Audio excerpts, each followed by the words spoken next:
I'm Vince, and I'm here with my co-host Stevie D, and I've been waiting for this show for so long. Oh, I've been waiting for this show. Oh, I really want to jump into it, but there's been other happenings in the NFL, and Stevie D, I'm going to tell you, what could that be? Just let it play out. What could that be? Stevie D, the autumn winds. There's a reason why you played that clip. The autumn winds. The autumn winds in LA, in Las Vegas, in Oakland, all over the place. They are just a brewing and not looking good. No, Mark Davis had to make a play. Everything, and we're talking about John Gruden is what we're talking about.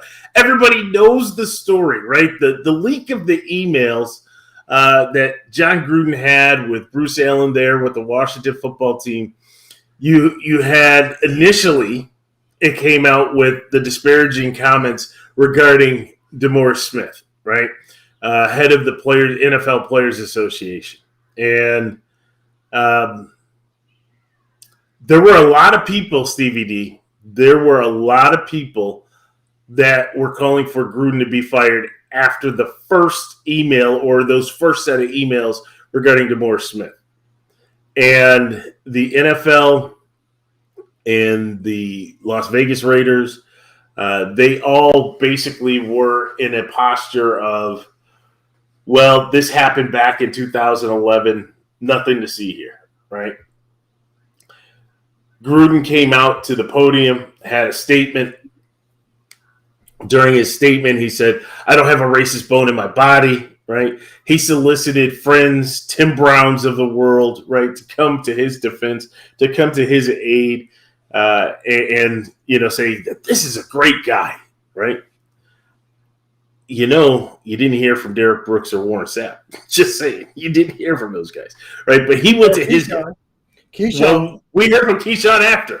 Yes. We heard from Keyshawn after. Not in the favorable. not in the favorable. So he didn't have, he had limited support, guys patting him on the back saying, no, this is still a good guy. But then there was more, right? But the timing of when everything was being released really comes into question when you talk about Mark Davis and the Raiders organization and Roger Goodell, because now you have the Las Vegas Raiders that are preparing for a game that's going to take place on Sunday. Do they make a change? And the question that I have here, or the point that I have here, is that if Gruden had gotten sick, right?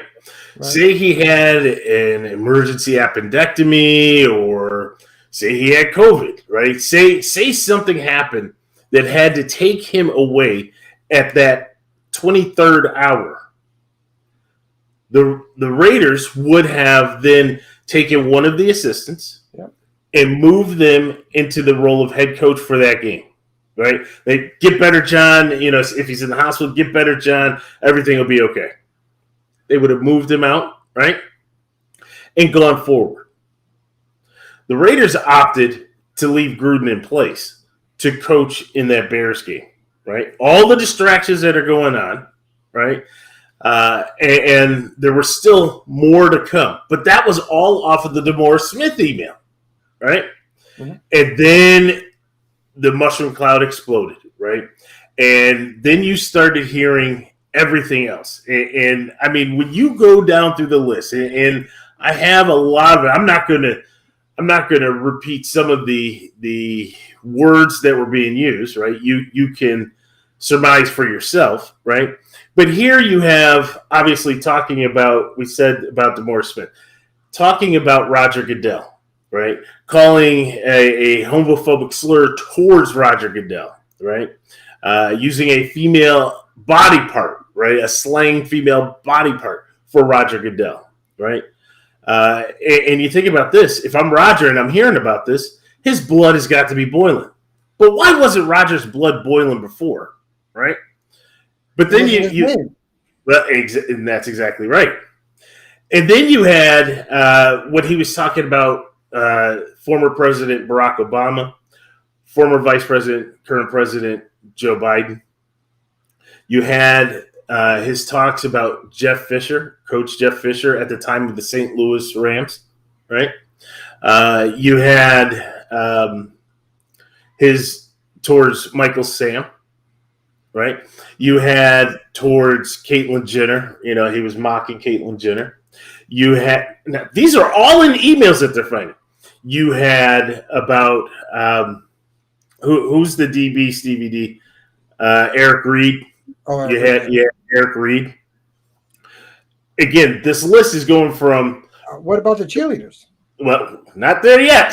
So we have because that was different, right? It kind of maybe. So you had DeMaurice Smith started here, right, and then it started to grow, and this was as did that other stuff come out before? I think that other stuff came out after the football game. Some came out Saturday because they were saying it's worse, right? Because I think we heard it was worse, but I don't know if we knew what it was. We didn't. They did. Yes, correct. Because Mike Mayock came out and said that they didn't want to make the change because they wanted the proper time to vet the whole story. That's right. And what was real, trying to differentiate what's real, what's not.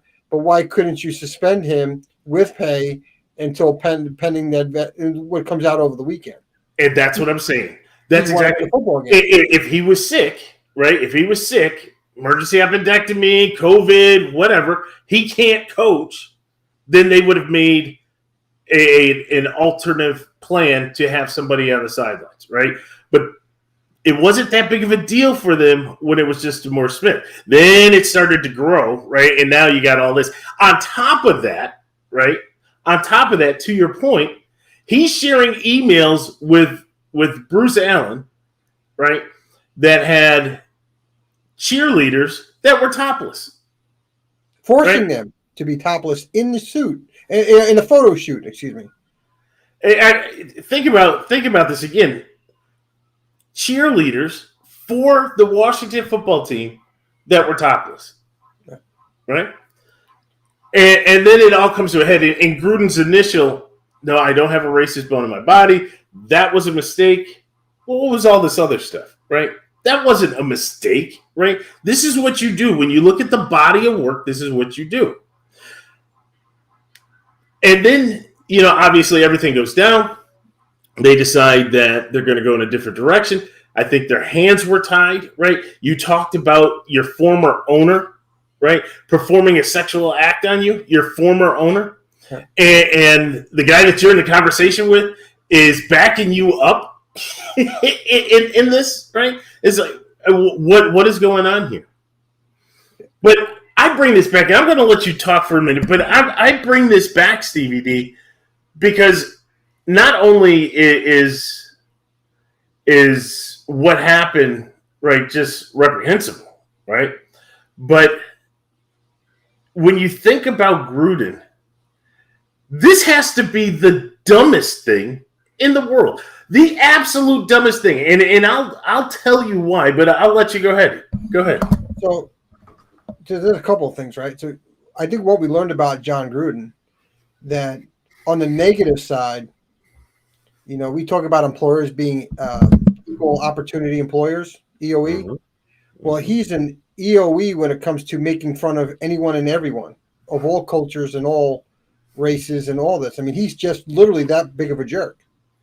Yes. I mean, he's attacked anyone and everyone of all cultures, pretty much, right? He Caitlyn Jenner, Michael Sam, DeMaurice Smith, Joe Biden, Barack Obama. The trifecta, or whatever you want to call that, he's hit every gamut, and it just shows who he is. And if I was a player, especially today, because he walked out that door, I'm saying to myself, oh my God, I played for this man. I gave him all I had. And this is what he is. It's very concerning there. Obviously, the Raiders made the change. Carl Nassib, right? I mean, he had to take a personal day today. Right? Like, here I am. I came out. I put my whole career, my name on the line here, and I'm playing for a phony. He says he's supporting me, but I'm playing for a phony, right? So that's had to mess up his mind there for a few days, if not still, right? But here's the thing, and I don't want to take away from John Gruden, but this goes back to the Washington football team as well. I mean, we lose this for John Gruden, but the Washington football team is really a dysfunctional house. I mean, truly a dysfunctional house. Dan Snyder is the head of this dysfunctional house, and he's been going on to be able to run this football team. He got sued. He got how many millions of dollars he got fined or whatever he got fined. I think it was a significant fine, right? Women were coming out on how bad this organization is. So Dan Snyder's not very good. Bruce Allen is not very good. It's a systemic problem within this organization. This organization needs to be cleansed from the owner down, and they all need to go. This is a huge problem for the NFL. This is a huge problem, not just for the NFL, but for the fans of that football team, for the NFL community as a whole. This is awful. I mean, the NFL forced out Richardson, I think it was his name, in Carolina. Yeah. I don't forget his first name, but he was an older owner, and he had some issues with women. They forced him to sell. The Clippers. Frequent visitor to the show. Hey, Terry. Right. You got the Clippers, right? Owner was sold. Donald Sterling. The Washington football team has been a disaster with Dan Snyder and all their leaders. They had to bring outside counsel. They try to mask it with the sister now running the team or something. They should be forced to sell immediately, and all those executives should be all dismissed because they're a huge issue in the NFL. Hold on, CBD. And not that I'm dismissing what you're saying there, right? And not that I don't disagree with what you're saying there, right? There is something to these emails that goes beyond Daniel Snyder and the Washington football team. We already know that there were high-level corporate execs from Hooters, from PDQ, from the Outback Bowl that were part of these email chains that were going back and forth. This correspondence. But it all comes back to the Washington football team. Well, it all goes back to ESPN, to the guy that was working for ESPN. That's who it goes back to, right? He's the originator of it. And he sent to mainly the conversation was to the Washington football team, right? When you make cheerleaders at a photo shoot, in order to do a photo shoot, you have to go topless to do a photo shoot. That's not a topless photo shoot. You got problems in that organization. Well, you got some serious problems in that organization. You're casting blame there, but it could be much greater than just what's happening. This could be a pandemic across the league. Sure. In that. What we know right now, the Washington football team, of past charges, past things that happened. We know Daniel Snyder's not a well-liked owner to begin with, because of his shenanigans. The fans can't stand him, but that has nothing to do with what's going on behind the scenes. But they got in a lot of trouble, and now all these emails are coming out, and the one constant right now, it's all funneling in through the Redskins. This is true. This is true. It's not funneling through the Dallas Cowboys or the Pittsburgh Steelers or the New Orleans Saints. It's all funneling right now. As the team right now is the Washington football team. But we're connecting dots, right? And I'm not casting emails. 650,000 emails is going to lean in. I mean, they went in on the owners. Gruden went in on the owners with Bruce Allen. So I mean, that's just an interesting how that's going to play out with some of these emails. Hey Jay, I thought you were going to be on the show, right? You're chiming in from the side, but you're right. Now, Stevie D, I want to bring this up, right? Because this are you going to do a PSA? Are you going to do a PSA here? I may have to change my hat, right? Go back in the time machine, Stevie D, because if we go many moons ago, right, before all this gray started getting in the beard and all that, in my former life, however you want to put it, while working in IT for an organization, when we would have folks come in, right, Now, this is 2000, right? Let me date this. This is 2000. These emails were 2011. Let's just be clear. A full decade has passed, right? So when you look at that first part of the decade in 2000, 2001, I would do presentations and trainings with regards to corporate IT, right? Kind of your do's and your don'ts, right? The do's would always be like, don't look at porn, right? That, common, simple things. Right. Don't gamble, right? Don't stream. Don't use the company resource as like a torrent server or Napster at the time back in the day. These are the don'ts, right? And then you had your do's, right? The do's were always do your job. It really was a very small story. Just do your job. Do the things that you know that are doing your job. And it also carried over to to email, right? But when I started the whole thing, I would tell people, this computer, the connection that you have is the company's, right? There is no expectation of privacy. Zero. Meaning what you do, we can always trace it back to you, and there's records. And I would even go as far as to say we back up daily, weekly, monthly. They're on tape. That's how old this was, right? They're on tape.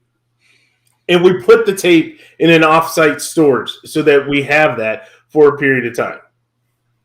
I told this to people. Some people, when they heard this, they were like, oh my goodness, wow, right? I didn't know all that. Okay, well, you just learned something today, right? But most people understood that their actions, their activities could be monitored and potentially would be monitored, right? Again, this is 2000 that I'm having this conversation. From 2000 to 2011, this conversation, I wasn't the only one having it, right? I know others that had that, right? I know that there's people right?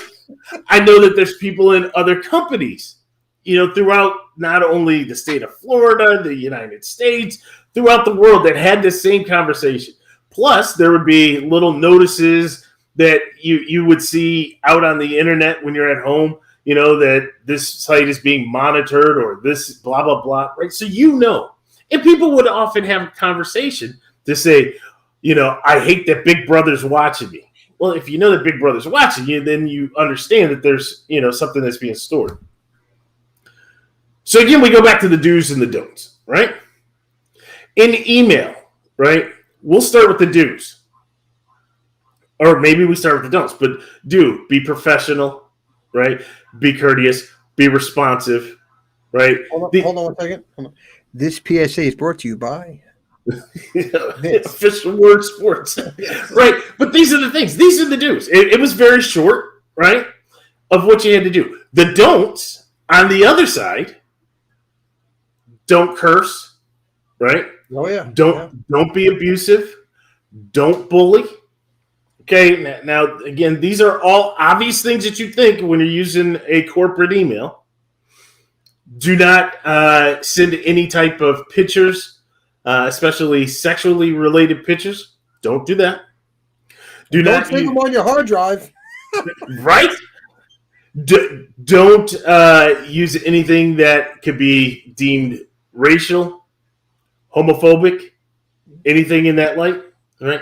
Stay away from political comments, right? So, people used to put certain things in their email signature. You should take that off, right? You should be as agnostic as possible in this. And you have your long list of your don'ts, right?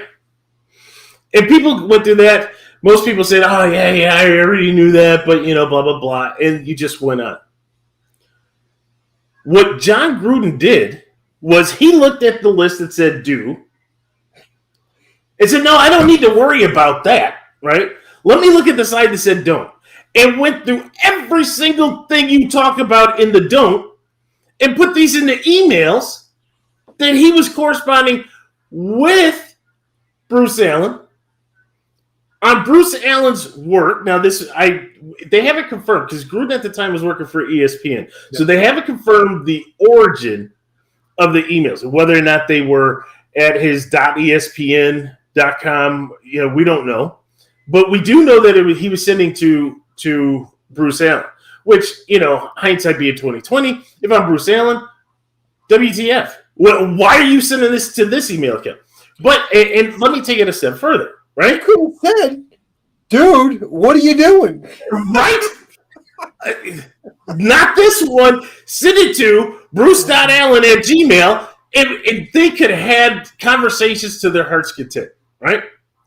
Here's another thing, Stevie D. Think about it.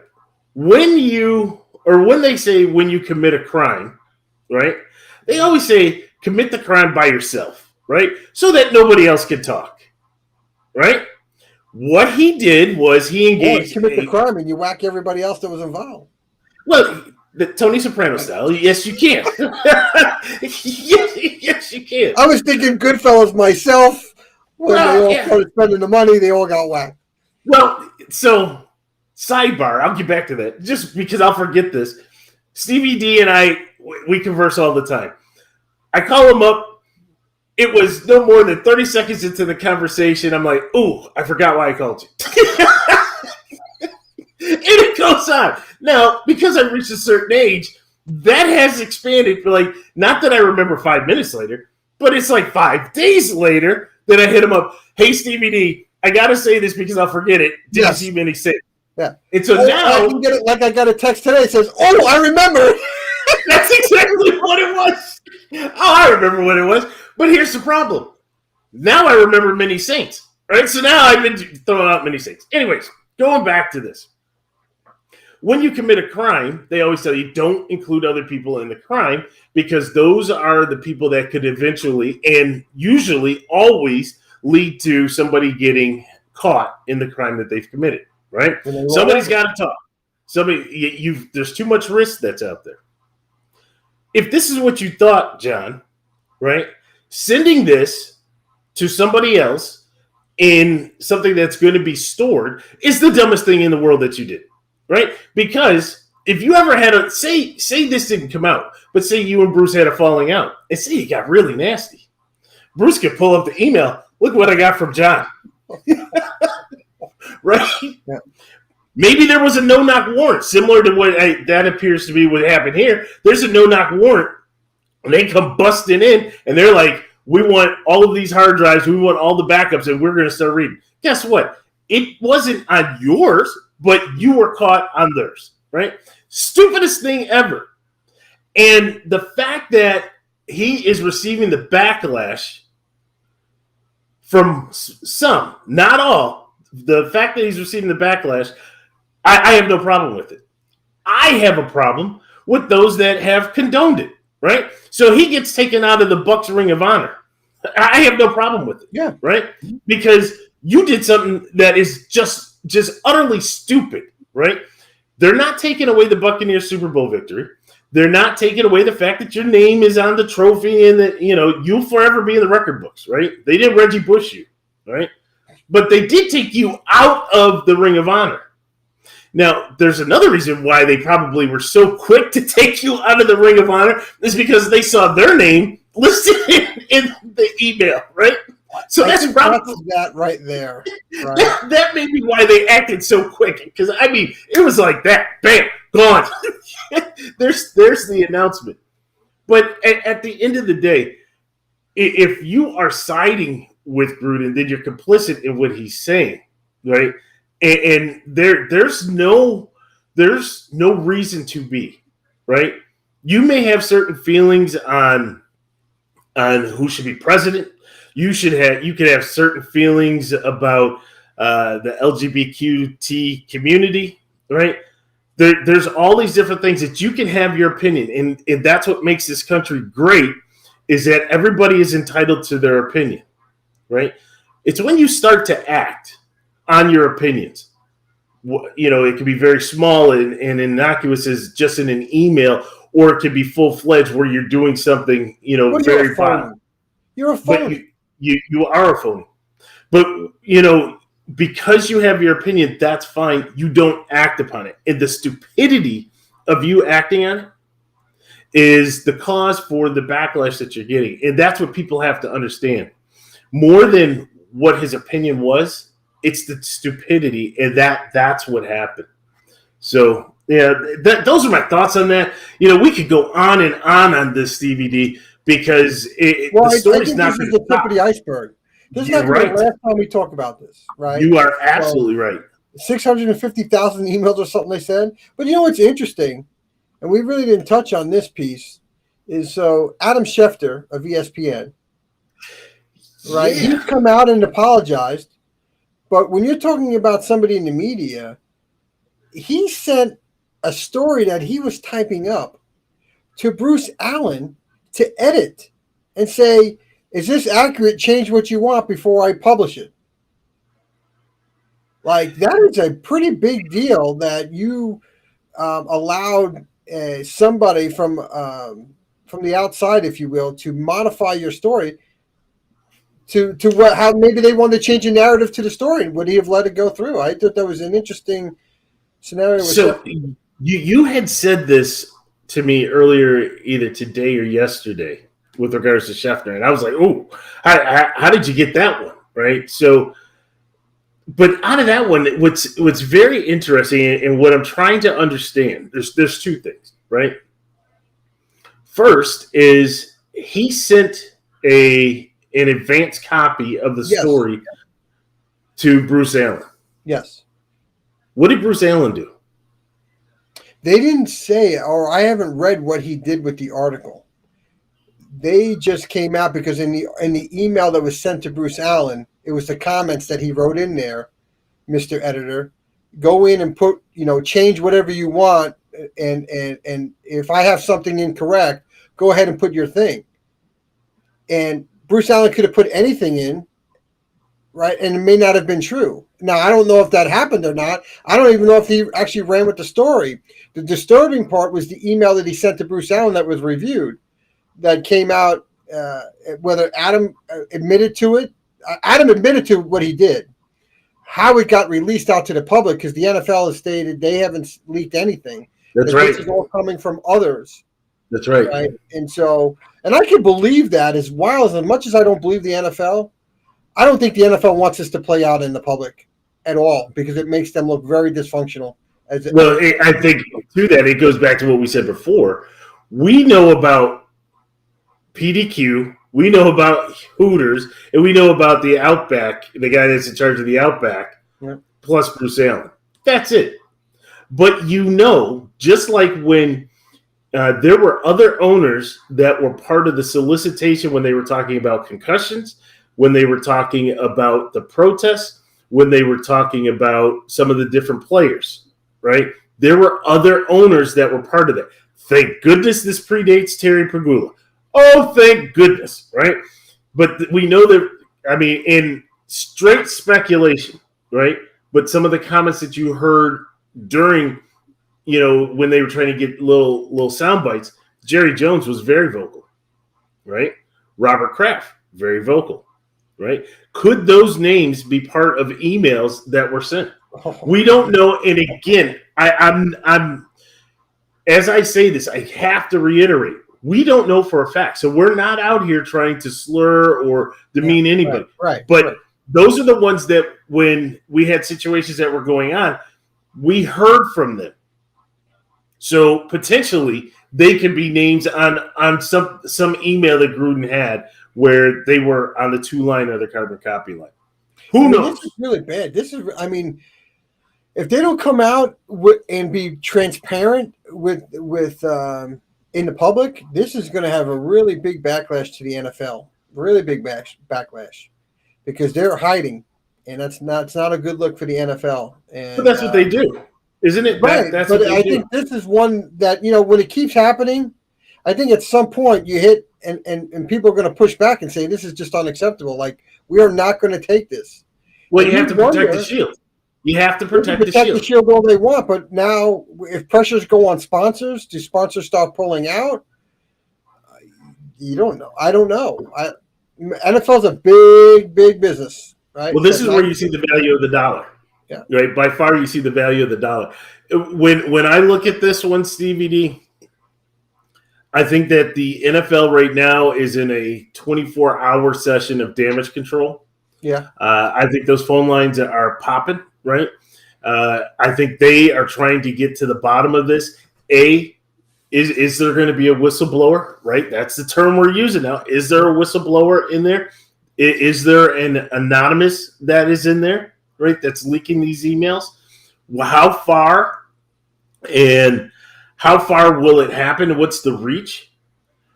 There's things that have happened in the past that they have covered up. Spygate, they covered up, right? The LA, Oakland, Las Vegas Raider move all over the place, they covered up. The situation going on with the Rams, they covered up. They're trying to cover that up, and I don't think they're going to come out squeaky clean.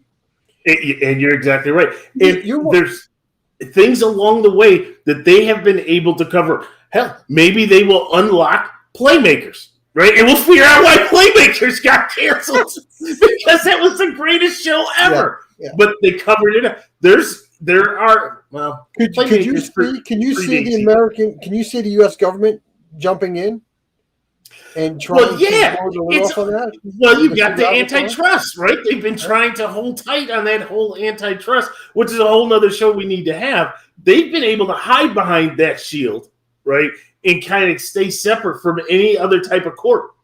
Now, we're trying to get to equality in this country, right? There's too much. There's too much in this story to let it go to the wayside here, or sweep it underneath the rug. There's too much here, and that we know about. We have to uncover the truth and like they talked about. Jobs in the NFL. Are there emails around not hiring minorities in positions of power in the NFL? Right. So when we're talking about equality in the U.S., this story is gaining so much steam of what everybody thought it was, the NFL behind the scenes. I read an article today that talked about they used the word good old boys. The Good Old Boy Network, I think, is what was used in the article I read today. Right? And so this may help uncover really the darkness of the NFL.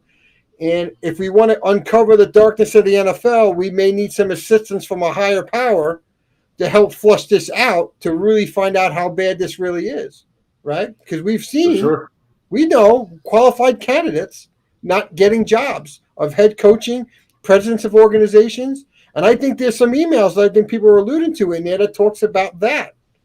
And I think a higher power is going to have to come in and step in. They did it for stupid steroids in baseball, right? This is much bigger. Are you looking for a congressional hearing? Yeah, I am. Uncover the truth, right? So let me piggyback on the one you said. Well, just to piggyback on that, added to that, in the most recent era, the most controversial thing has been Colin Kaepernick.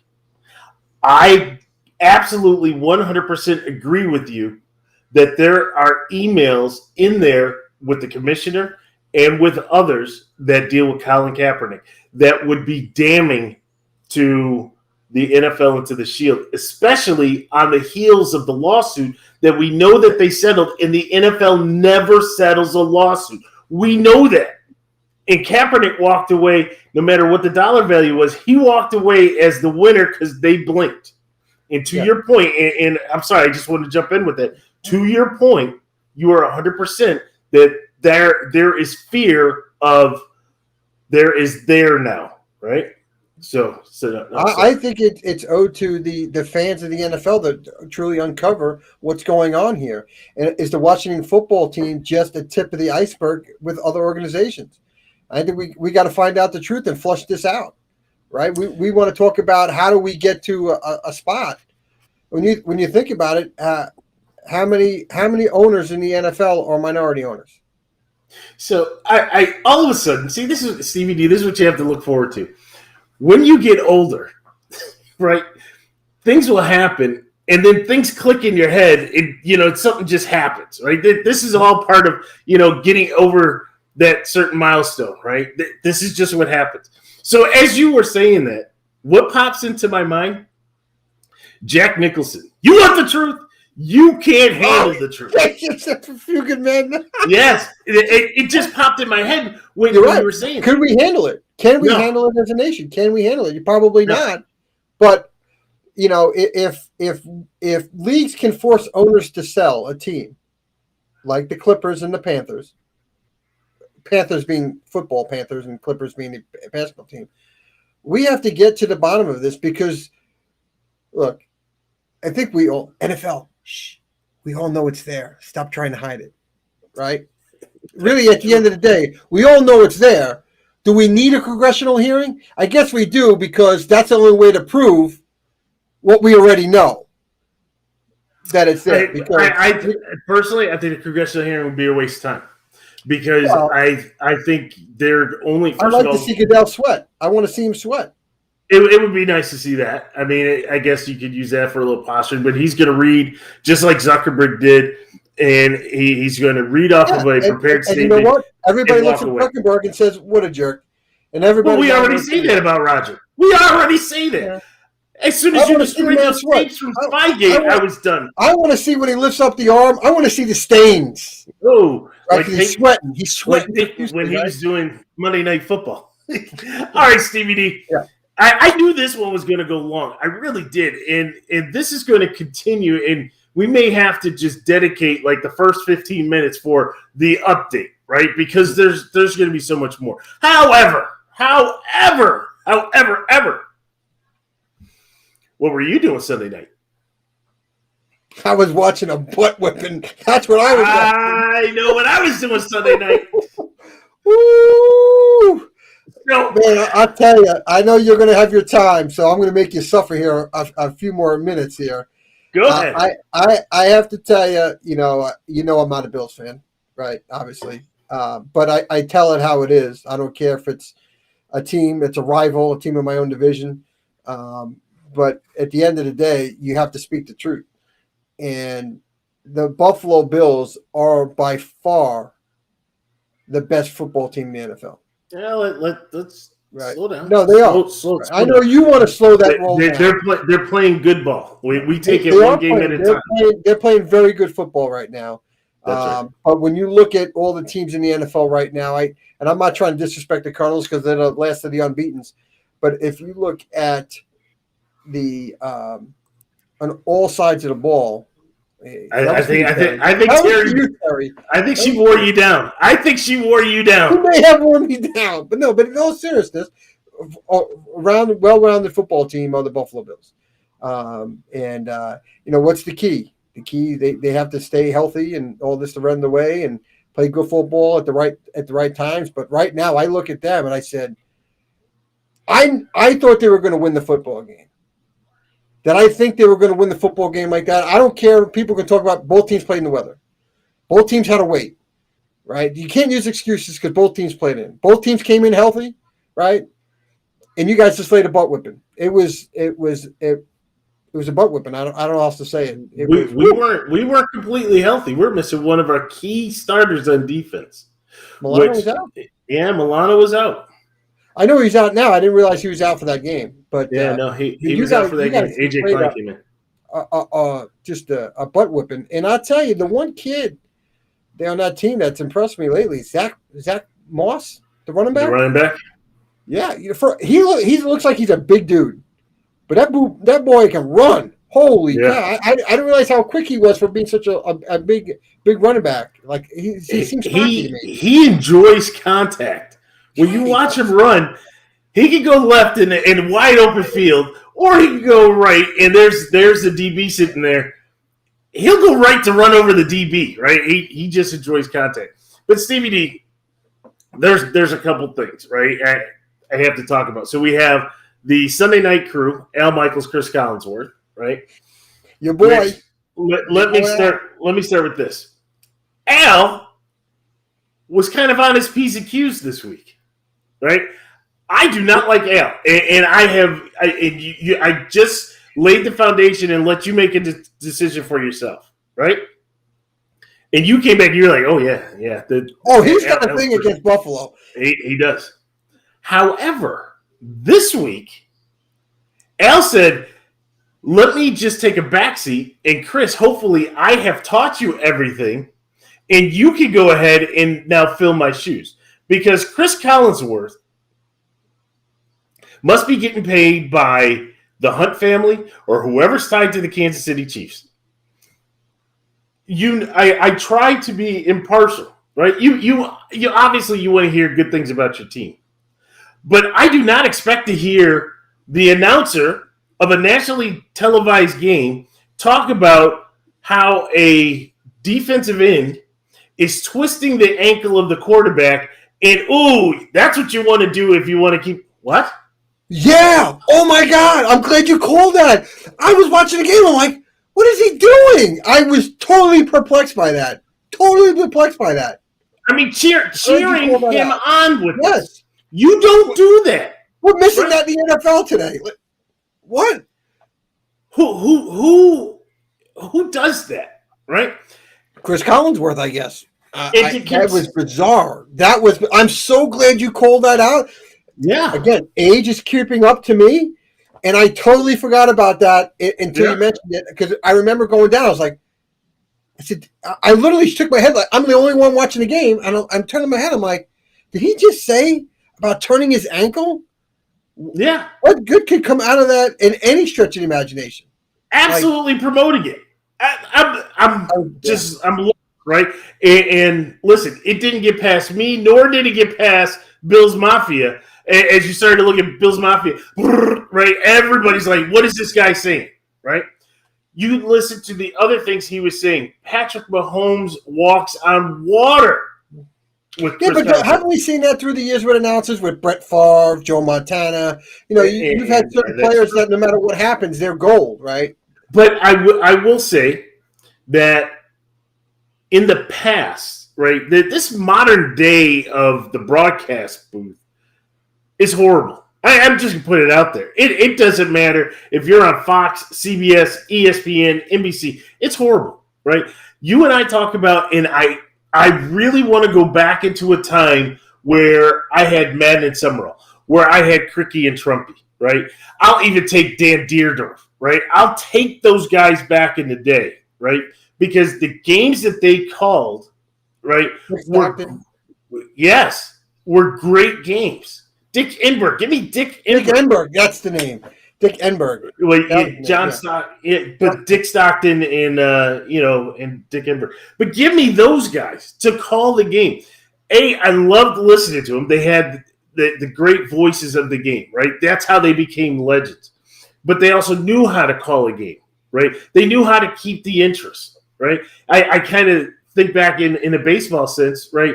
When you had Phil Rizzuto and Bill White. They called a great game, right?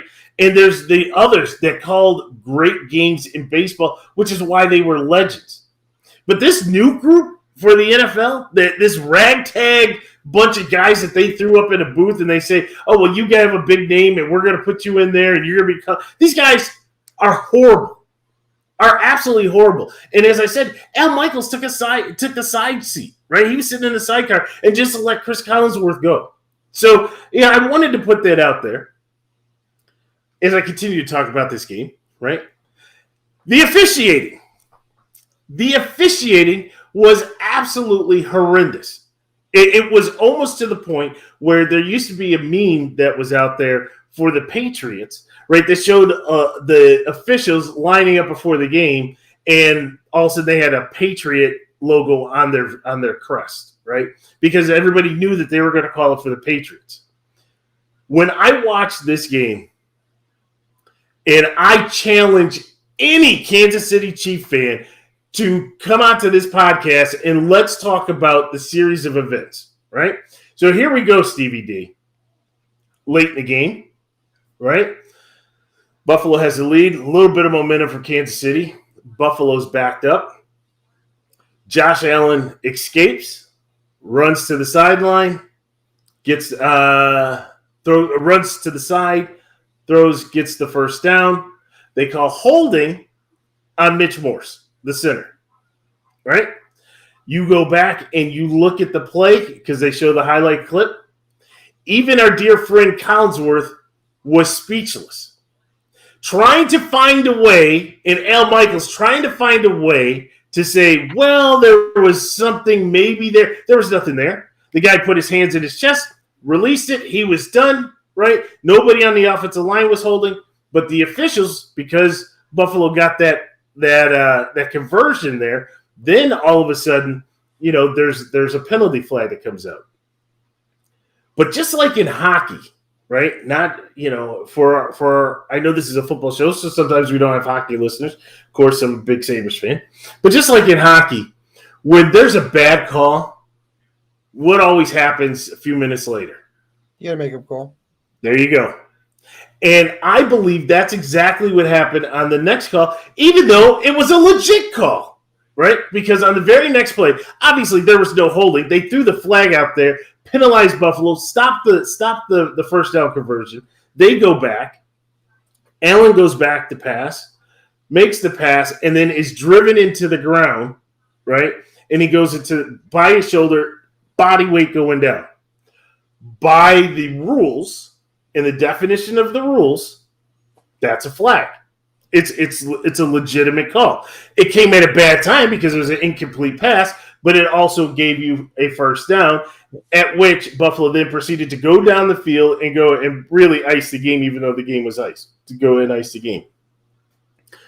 But Kansas City fans are in an uproar. Oh, how could you call that? That was such a bad call. Well, first of all, if you don't make the horrendous, just blind, just blatant holding call, that play never happens, right? Because Buffalo then continues the momentum. Who knows? They may not have gone down to score, right? They may have, after that first down, they may have gone 3 and out and had to punt. Who knows, right? You're altering the future. But if that happens, then you don't have the pass interference, you don't have the roughing the passer call, right? So that's inconsequential, right? On top of that, it was a legitimate call.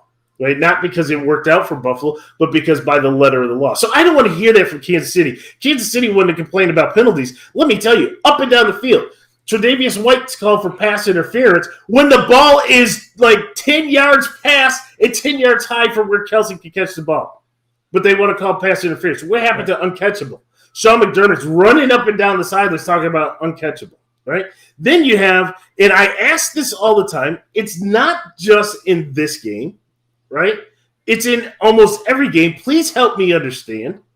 If the quarterback is in the pocket and the quarterback throws the ball out of bounds in the direction, but well past where his receiver is, why is that not intentional grounding? It's intentional grounding depending on who the quarterback is. You got it. Who the referees and who the quarterback. Because I have seen that called. Tom Brady should have been called for that over the weekend. He had one where he overthrew the receiver. It was not even close. And he was in the absolutely called. And he says, well, there was a receiver there, and so they don't drop the flag. If that's a young quarterback that's not established, or maybe even 25 of the 32 quarterbacks, it's not called, right? If you're not an MVP darling, sneakerhead of the NFL, State Farm and Jake and all that. Yeah. I don't want to rain on your parade here. I want to jump in here and some of the things that I'm salty about when it comes to this. And I wish the NFL would step in and just flag every player or coach that does this. Mahomes was going down. I'm picking on Mahomes. I'll pick on Tom Brady. I pick on the quarterbacks that whine. And Patrick Mahomes is becoming a whiner. Is that you go down the field and you slide. You decide to slide at the last second when a linebacker is already committed to make the play and you get hit. You could have got hit a lot worse, but you didn't. And all of a sudden, you just pop up, and you're pulling for a flag. I want a flag. I mean, you see Mahomes' face. It's like, I want a flag. Where's the flag? Where's the flag? It's like, come on, dude. You're still playing football, okay? This is not two-hand touch. You can get hit, and what I despise about the NFL right now, the one like everybody's got their pet peeves in the top 5. Your top 5 pet peeves.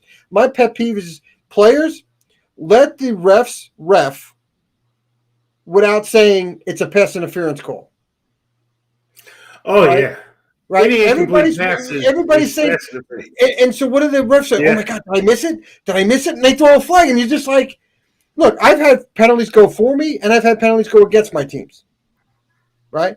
I still don't like it when I've gotten it. I mean, I like it when I get it because I'm saying, well, I gave it up one before, and I just don't like it. I don't like when the coach is doing it on the sidelines. And to me, the NFL wants to say, stop the taunting after a play. Honestly, that doesn't bother me as much as players always saying it's a penalty because you're influencing the decision by a referee. And that's what I don't like. Let them call the game. Right or wrong, let them call the game. That's my bugaboo right now with it. Don't it takes away from the game. I think I said it to you the other day. There was 9 penalties in the first quarter. To me, that ruins the game. You got 2 heavyweights. Absolutely. Ticky-tack penalties. So you got to let these players play. You call it when it's outrageous. I just thought it took away from the start of that game with 9 penalties. The flow of the game is ruined with 9 penalties. And I just don't like players always asking for a flag. Let the refs make the right call. And don't let them be influenced. Absolutely agree with you. So, Stevie D, again, with that game, you take some of those things away from it, and then I look at the game, and heading into that game, I was a little nervous.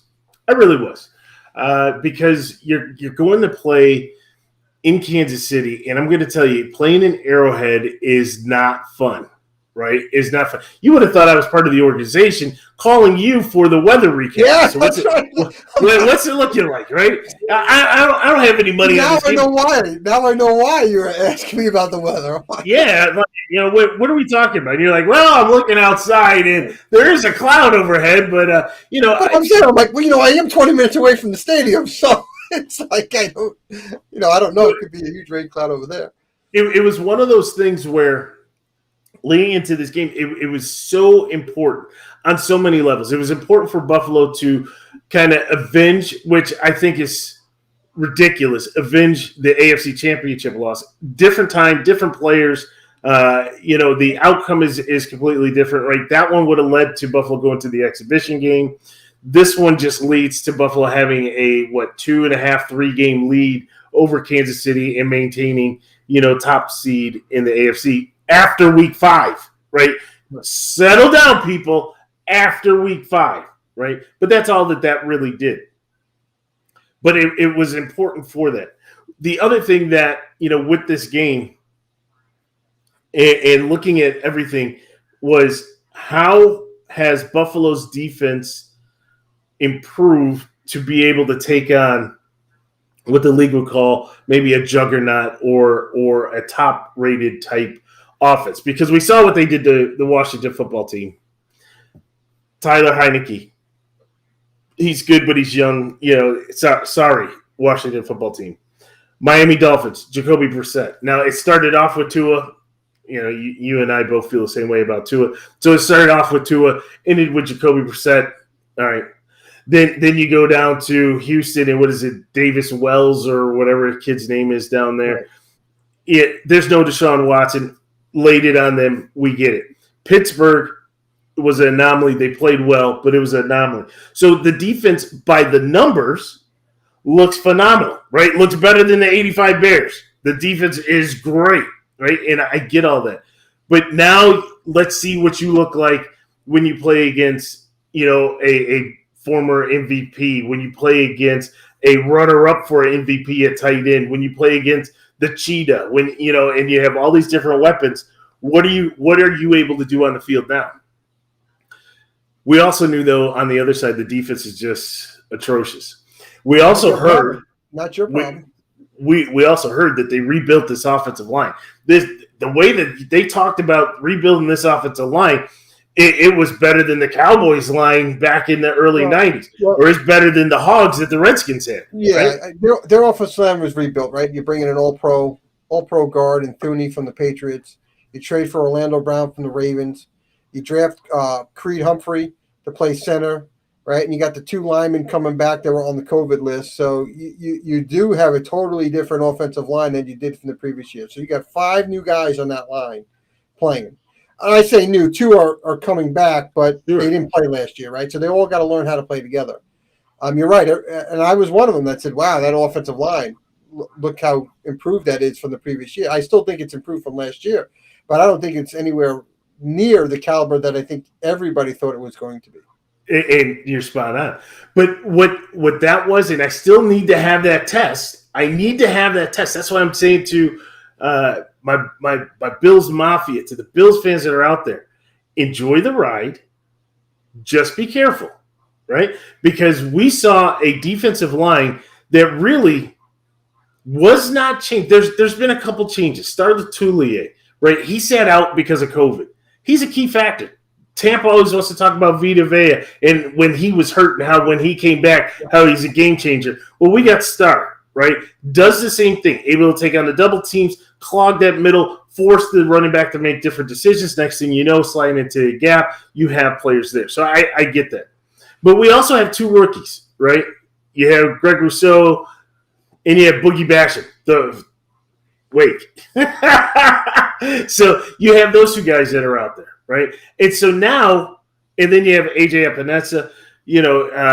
He was a rookie last year, kind of coming into his own, kind of changed his body and everything else like that. So now you have these guys in there, and that's a change in the defensive line. And really, that's the only change in the defense, right? A defense that we saw was a little up and down last year. Now they're a little solidified, but everybody said you had no pass rush.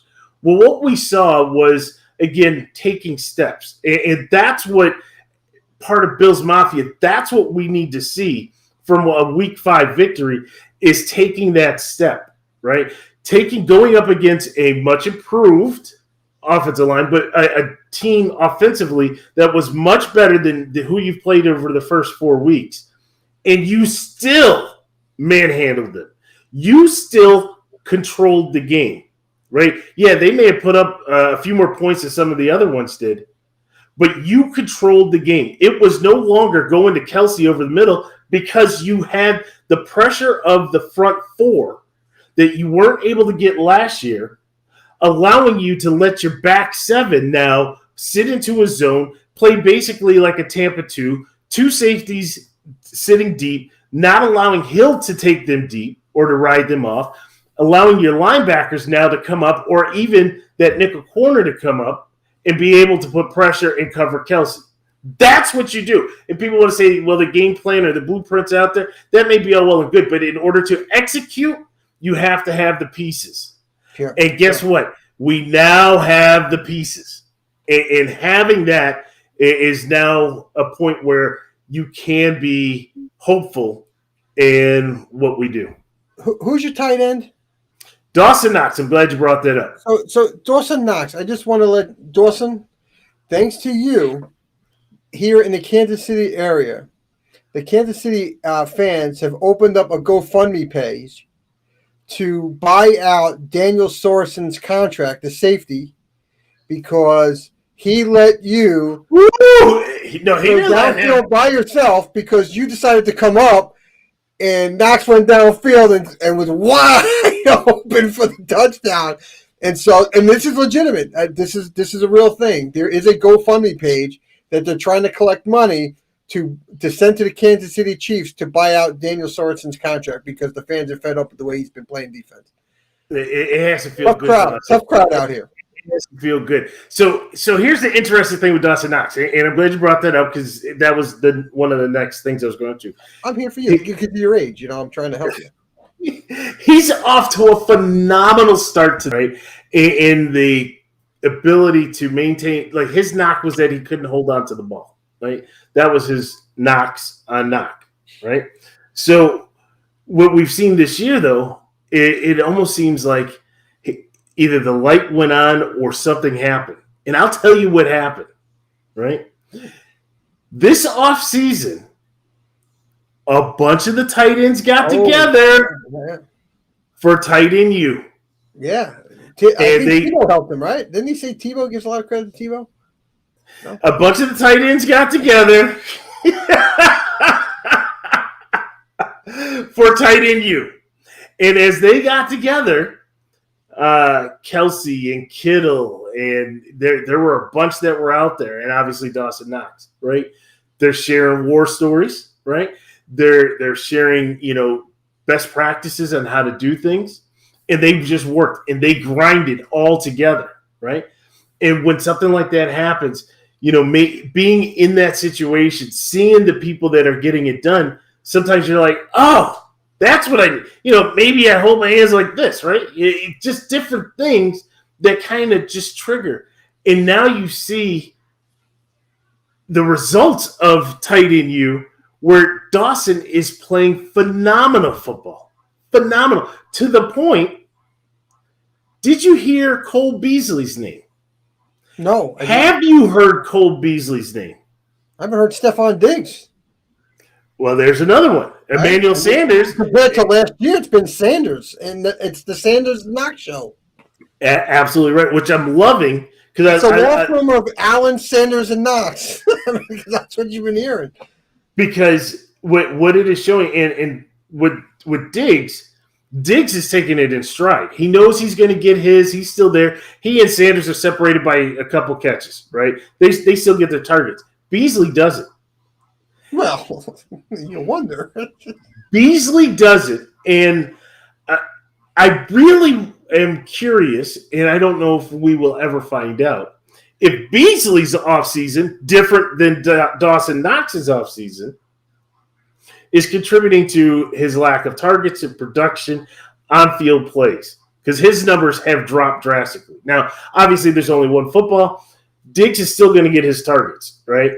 Emmanuel Sanders is proven to be such a valuable weapon, right? Dawson Knox is in the game. The Bills have decided to become a little bit more versatile, right? And so now you're seeing more from the running game as well. So who are the odd people out? Gabriel Davis, second-year player, who was really a great player and important to the team in 2020. And Cole Beasley, right? And what did Cole Beasley do? Cole Beasley scoffed at the rules. Cole Beasley scoffed at the vax, which is his opinion. But, yeah, at the end of the day, there's certain things that potentially could impact the team. And the team said back during training camp, a little bit pre-training camp, hey, we got you, Bees, and we got you have to wonder, is that what is happening to his production numbers? Well, I'm curious to see if that comes out in the emails with Bruce Allen. It all comes back to Bruce Allen. Now Beasley deleted his Twitter account, supposedly. Yeah, because he's not really playing football, so why even have a Twitter account if you're not getting not sure what that's about, right? Is he pouting? I'm not ready to throw him away, because I do like Beasley. I think that he great, phenomenal slot receiver, great receiver, not just a slot. I'm not going to try to just put him there, but he's able to make the tough catches, right? Those first down catches, when you need the first down, he's able to make those catches, and that's what I like. He's very reliable, but yet you have to wonder. I think the Buffalo Bills are going to call the New York Jets and make a trade for Barrios, for Jamison Crowder. I think Jamison Crowder would be a good addition as that slot if you're looking to get rid of Beasley. There's no way the Bills are trading with the Jets. That's just not going to happen. Why? And we don't need because that's all the Jets do is trade. We just trade people. I got Trader Joe. We trade everybody. We don't need a wide receiver. It's too stacked there now. No, it's all good. You get depth. You need depth. You just want to get one of our defensive linemen or one of our draft picks. I just want draft picks. I'm Joe D. I just want draft picks. This isn't Madden. This is not Madden. No, isn't it the team that gets the most draft picks wins? Yeah. Well, it could be. Oh, you mean it? Oh, we go for that trophy at the end of the year. I thought we were going for draft picks. Yeah, it's about the exhibition game. It's about really winning the conference championship and showing your dominance over the conference. But Stevie D, at the end of the day, very good victory. I was very happy. It was a long night. And I gave everybody heads up at work. I was like, look, depending on how this game goes, now I wasn't expecting a 1 hour rain delay, right? But depending on how this game goes, I gave you the weather report. Well, I'm telling them this before the game, right? Okay. So I didn't know, but I knew it was going to be a long night. And let me tell you, after the 1 hour weather delay, and then you know this, and Bills Mafia knows this, is that when you have a victory, and also when you have a loss, so no matter what, after the game, there's that period of time you have to calm down, right? Yeah, sure. And so that was just long. It was such a long night, but it was a You good bust one. my chops by living in the Central Time Zone. It's not 1 o'clock game. It's not 12 o'clock games. It's 1 o'clock games. Those are the nights you wish you're in the Central Time Zone. You are absolutely right.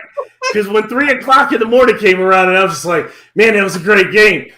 And then you got to get up in a couple hours. It was rough. So to kind of cap that one, I'm very happy against a good team. They're in flux right now, but still, whether it be name or even the weapons that they still have, I was very happy to see the performance. I was happy to see the depth, and you're starting to see this team gel. The one thing to be careful of, you mentioned it before, is that now the meter is starting to shift, right? And now, whether it be Pro Football Talk or Pro Football Focus or ESPN, all of a sudden you start looking at the rankings, and you're not in the chase position anymore. You're the leader. And this is where you have to be careful, right?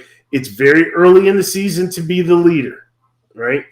And just like in NASCAR or car racing, everybody's behind you, right? There's going to be another 150 laps we have to go, right, till you get to the end.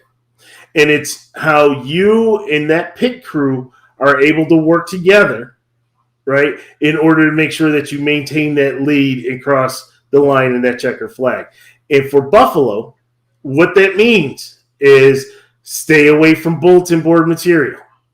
What that means is you don't look past the guy that's in front of you, right? You have the Tennessee Titans coming up. We have to go to that cesspool of humanity. And I had to get that one in. It's not that bad. Well, yeah, maybe a little different than last year. If the Jets can beat them, it's still the cesspool. I mean, they definitely had the league on the brink last year, right? And then they tried to start off this year. But you have to go there. And then you have the bye week. So just focus on this game. And then, as they always say, take it in quarters, but take it game by game. Be the best that you can be for that next game. Don't worry about what they're saying, what ranking, where the defense is ranked all time this year. It doesn't matter. I kind of talked to you about this, right? I kind of talked about, now CBS, NFL Network, maybe Showtime for Inside the NFL, all wants a piece of you, right? Was individual interviews or group interviews to talk about maybe you bring in your O-line or your D-line or you bring in your offensive playmakers and have these conversations. Then all of a sudden you start believing that hype of, oh, my God, we really are that good.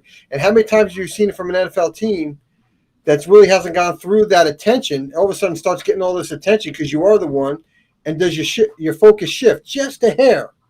And it may not come bite you up in October, November, but does it bite you starting going into the playoffs where you lose focus just a little bit? And that's very true. The good thing is that we have Sean McDermott. And as opposed to others, and I think Sexy Rex falls in this category, and some of the other coaches, right, that the way that they conduct themselves and the way that they set the example in the locker room, I think will go a long way. I think, when you start to look at the value of a coach, right, this is definitely one of the scenarios where the personality and the type of coach that you bring in really comes to the forefront. That's a fair point there. So, again, we're only going to take it one game at a time, Stevie D. We don't need to talk about the Tennessee game. I'll let my boys do their talking for them Monday night, and then we'll enjoy a nice bye week. So, yes, good job, Bills Mafia. Also, good to see Bills Mafia in full effect over there at Arrowhead. I gave you the heads up. There's going to be a whole lot of red, white, and blue in there, and we saw a lot of blue because you could say, well, red and white for the Chiefs. We saw a lot of blue in there. I'm telling you, we were even jumping on the tables during the tailgating. And of course, the Midwestern folk. You're not the brightest bulbs there when you're jumping onto tables. I'm just going to throw it out there. I just want to say, the folks there in the Midwest, good people, good wholesome people. Yes, they are, right, because people out here. As Bill's Mafia invades, getting on flatbeds, getting on cars, getting on whatever to jump on tables, the folks from Arrowhead kind of congregated in the area, right? They acknowledged it. They shook hands, high fives, fist bumps. Here's a beer. I'm thinking, if anybody from the Jets, Dolphins, or Patriots, came to Highmark Stadium or just came to Buffalo in general and were pulling their shenanigans from their hometown there, they wouldn't get the same response. That just wouldn't happen. But no, there would be a much different response. Right? Response. So, kudos to the folks there in Kansas City. But the Chiefs do leave the most deaths. They lead the league in the most deaths in the parking lot after or during a football game than anybody in the NFL. So you do have to watch it because you never know. You may get shanked or something. I don't know. Are you serious? Yeah. Worse than what Oakland was like in San Francisco? No, that's baseball. We're talking about I'm not going to talk about fights. I'm talking about deaths in the parking lot. Yeah, I haven't heard about deaths over in Oakland. I've heard of people getting their butts kicked and really bad. Oh, yeah. Places rearranged. Yeah. But, not deaths in the parking lot. Wow, what a way to kind of take the show into a downer there, Stevie D. Yeah, well, we're tough out here in the Midwest. We don't take no crap from nobody. I mean, that's almost as bad as the Lions. I mean, they're the hard luck losers, aren't they? Dude, I'm telling you, this team can't get a win. Again, I thought they got the game. I did too. And then Kirk Cousins. Really? The legend that is Kirk Cousins. I feel for that team. They're playing hard. It's not like they're getting blown out. They're playing hard. You just can't get that victory. Yeah. I think Dan Campbell, for all of his hiring day press conference antics, I do think that similar to Sean McDermott is a culture and attitude change, and he's helping to change that. Now, I don't know what his longevity will be there in Detroit, but there's a certain way that a team plays for a head coach. And when they're willing to play for 60 minutes, when they've just had their hearts ripped out and they come back and they play like that, it just means that you have to learn how to win. Right, we talk about this all the time. Both of our teams have been at the bottom, and as they start to come up, we say, "Yeah, but we have to learn how to win, how to finish the game." Right, and that's where Detroit is. I do think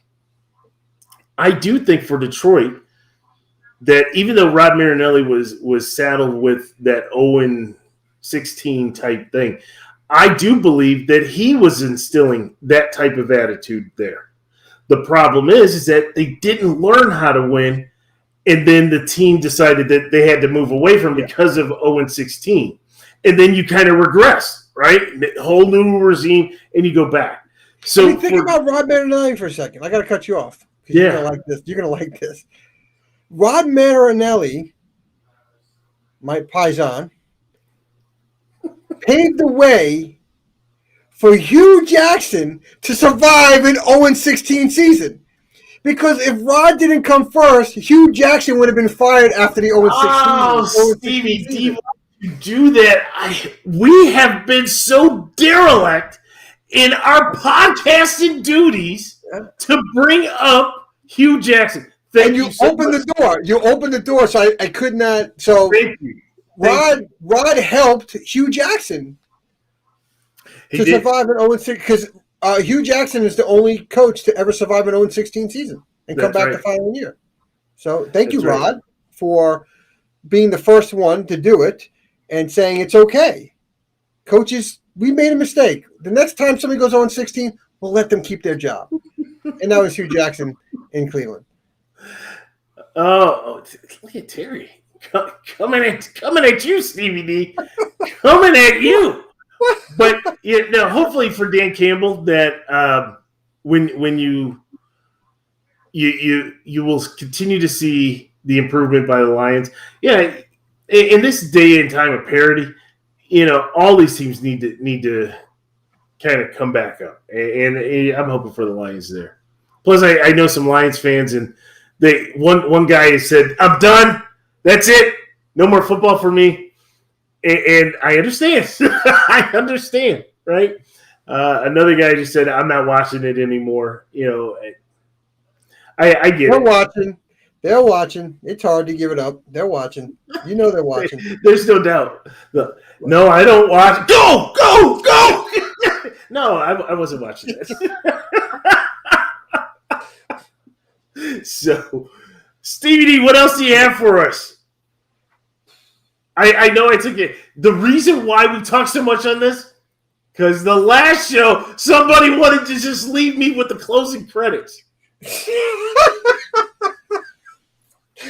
Yep.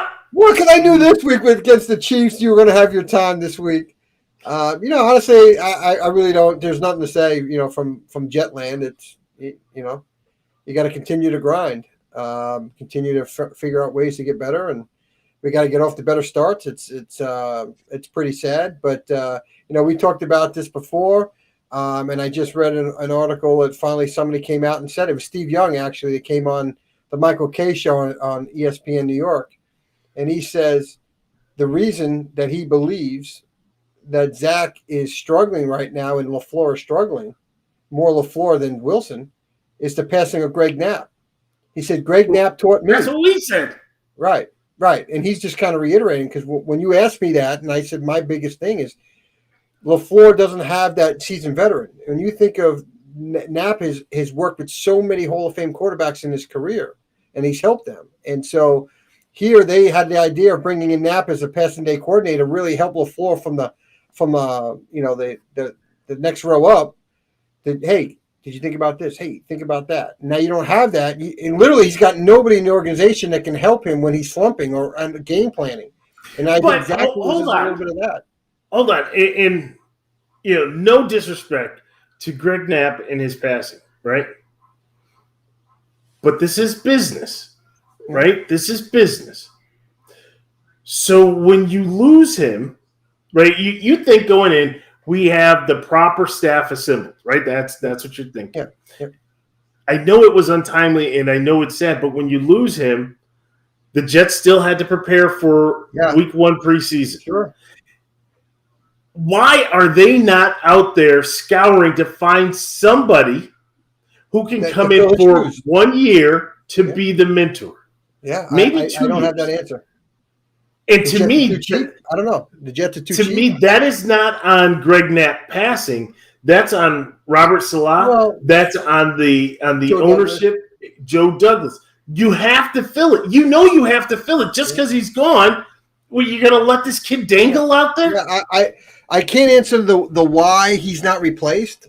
I can't answer the why. But right now, I feel full of floor because he's kind of dangling without a support system to help him where he's struggling because it's clearly a struggle. I mean, Jet fans, and look, Then he wasn't ready, Stevie D. Who? LaFleur. Then he wasn't ready. Right. And they're looking at the Jets and say, well, look at what Wilson's doing in the second half. But if you really break down what some of the things that Wilson has done in the second half, and if you want to use this game as an example, when you're losing 20-3, defense changes, schemes change.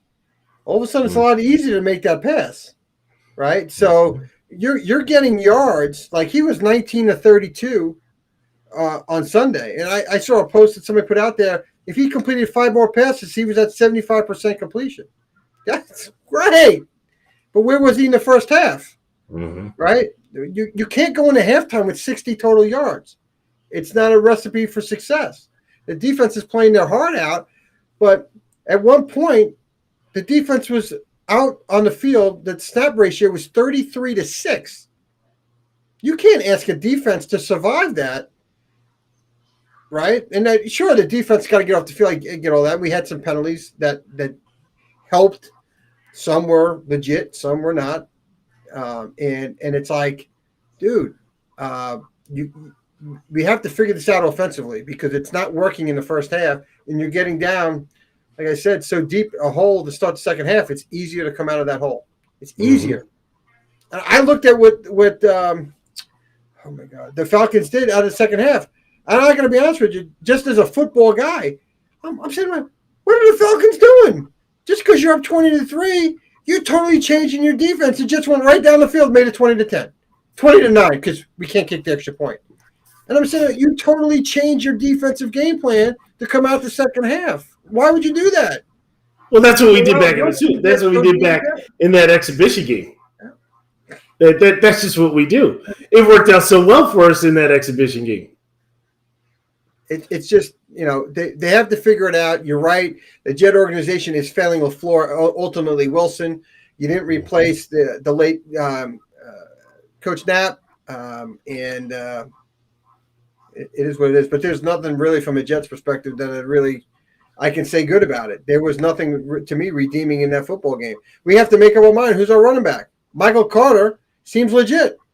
What I like about Michael Carter, it's gonna sound like, wow, that's Tim. Wow, you don't like this. You're like, it's not that I don't like this or that. But the one thing I like about Michael Carter, when he falls down, he falls forward. That's 1.5 yards. Every time he falls, he's finding a way to fall forward, not backwards or on the side, falling forward. That little thing, just that little thing about Michael Carter, I like. Vera Tucker doing awesome at left guard. Awesome. His statistics that they show, the ratings for him, are really, really good for a rookie. He started off week 1 very slow because he didn't play training camp. He didn't get into games. He got off to a slow start, but wow, he's really a difference at left guard. But we have to figure this out offensively. Denzel Mims can't get on the field. Hey, we had a Denzel Mims sighting. Yeah, but it's he had 8 snaps the whole game. I think he's been on the field 12 snaps. And he's like 4th in the team in receiving, right? He's caught 3 passes, right? It's not good. But to me, you got Davis, right? You got Davis, you got Mims, you put Moore in the slot or Crowder. You got Berrios who's been playing well. You mentioned his name a little earlier about on the trade. He's been playing well. You got weapons there. I just think we don't have Mims. He needs to be on the outside. And they're using all these excuses that he can't do this, he can't do that. Line him up, let him go deep. He could be the Robbie Anderson. Let him go deep. Let him be the guy that stretches the defense. He can catch the football. I don't know what they're doing. Coaches have to get these players to play. It's their job, their responsibility. If something's missing, then you adapt for that player and help him. That's what good coaches do. And we're not doing that with Denzel Mims. Okay. It's not Jet related, but you said something related to the Jets that I've been thinking about. I've been tossing this around here, right? Okay. You line up for a play. You got to follow me here, right? Say you go 4 wide. You line up for a play. You make sure that you have your guy lined up to a specific corner, either the first or second, right? Okay. Say you're starting at the 25. You tell him, just go, right? Take the top off, right? So now this corner, as long as they're in man defenses, this only works in man, right? Okay. Maybe able the guy in motion, sniff it out. Right? The guy takes off and he's running, right? And he goes all the way down. Quarterback throws like a little drag, right? Now the guy just ran like a 60-yard sprint. Now he comes back, right? Now the DB, he was running, backing up, and then he has to turn, right? And now he's going, right? So he's following him all the way down. So he's coming, oh man, right? He's coming back. You okay? Oh yeah, I'm good, right? Because we do this in practice. However, I tell my guy, come off the field, and I bring another guy on, right? What's your play? Just go. Step. He's going right. This guy's backing up. Like, oh, man, what are these guys doing? Turns, right? Now he's taking up.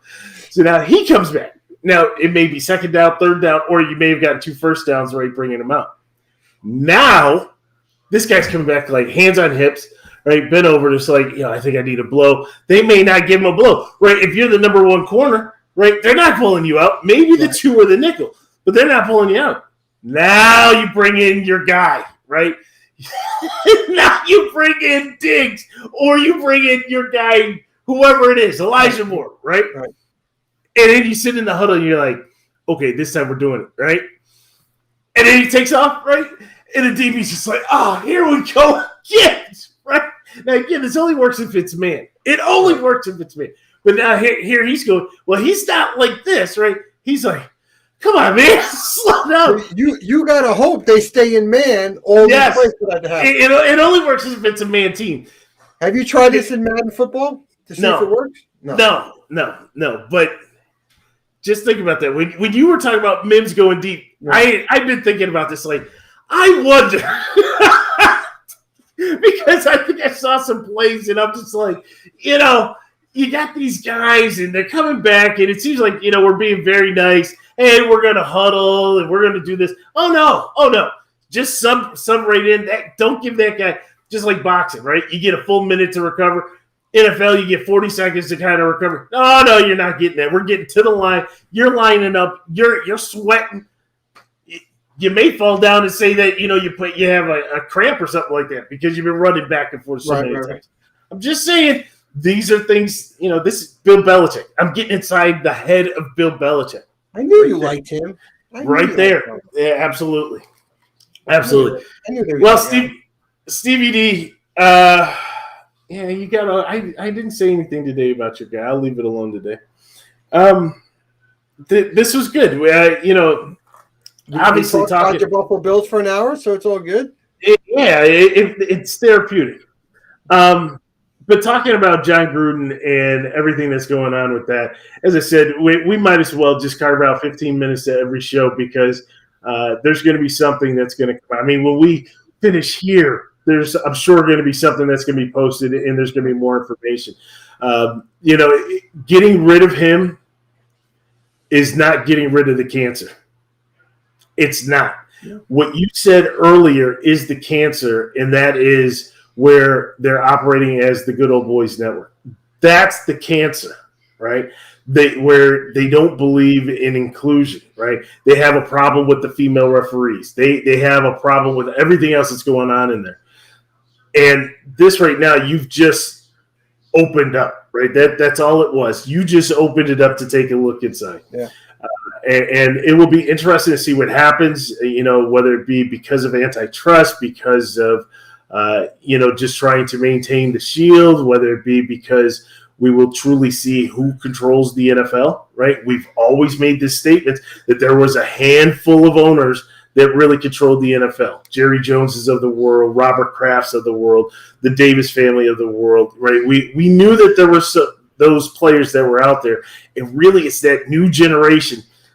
Well, they're kind of the older generation now, but it's that new generation of owners that came in the mid-'90s, when Jerry Jones took over back then, Daniel Snyder followed, and some of those. That group that came in, that's that new generation. Yeah. That's the one you got to be careful of. Those are the guys. Those are Gruden's boys. Those are the ones you got to be careful. Yeah. So, but Stevie D, to all of our listeners, to all of our watchers, again, we appreciate your support. Whether it be posting while we're having the podcast or comments that happen afterwards, we absolutely appreciate it. It's fun. Our goal is to try to make sure that everybody that is a participant is included. Whether it be posting names, posting comments, talking. When we're not doing the podcast, it's fun, right? It's therapeutic at times, right? That's truly, this is therapy for me, and CBD, I think it's therapy for you, right? Just to be able to talk and have fun. And this is what we do, so we bring it to you. We do ask that you do us a favor, give us a subscribe. That's always fun, right? If you are driving or you can't watch, certainly you can listen to the podcast on your favorite podcasting platform. So, we're out there. And then send us some notes on some topics, right? Anything that you want us to talk about. we'll jump into it. Anything football related, we'll jump into it, have some fun. Maybe even hockey related. We can talk about my Buffalo Sabres, right? We can talk about Jack Eichel, how he has been an absolute waste, and I won't go on because that'll be another 10-minute diatribe. Just get rid of him, Kevin Adams. Just get rid of him. I don't care what we get. Give me a bag of pucks. I'll be happy, right? But anyways, we'll talk about anything, right? We'll get into it. But yeah, Islanders are better than the Sabres. It's hard to, but we'll talk about anything. And again, we enjoy the camaraderie. So to close out this podcast, for my co-host Stevie D, I'm Vince, and we'll talk to you soon.